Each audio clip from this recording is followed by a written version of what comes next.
ஈரோடு தொகுதி அதிமுக வேட்பாளர் ஆற்றல் அசோக்குமார் அதிகப்படியான வாக்குகள் வித்தியாசத்தில் வெற்றி பெற வேண்டும் என முன்னாள் அமைச்சர் தங்கமணி தெரிவித்துள்ளார்.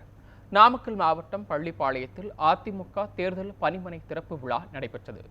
இதில் முன்னாள் அமைச்சர் தங்கமணி கலந்து கொண்டு தேர்தல் பணிமனையை திறந்து வைத்தார். தொடர்ந்து நிகழ்ச்சியில் பேசிய அவர், இரட்டை இலை சின்னத்தை முடக்க வேண்டும் என்று நினைத்தவர்களின் ஆசை நிறைவேறவில்லை என்று கூறினார். மேலும் ஈரோடு நாடாளுமன்ற தொகுதியில் ஆற்றல் அசோக்குமாரை அதிக வாக்குகள் வித்தியாசத்தில் வெற்றி பெற செய்ய வேண்டும் என்று கேட்டுக்கொண்டார். அனைத்து இந்திய அண்ணா முன்னேற்ற கழகத்துடைய கோட்டை என்று நிரூபிக்கின்ற வகையில் 6 சட்டமன்ற தொகுதியிலேயே நமது சட்டமன்ற தொகுதி தான் அதிக வாக்குகள் பெற்றுத்தந்தது என்ற பெருமையை உங்கள் வாயிலாக கழக பொதுச்செயலாளர் எடப்பாடியார் அவர்களுக்கு நாம் சமர்ப்பிக்க வேண்டும். இரட்டை இலத்தை முடக்க வேண்டும் என்று மனு கொடுத்திருந்தார்கள். அந்த மனு தள்ளுபடி செய்யப்பட்டு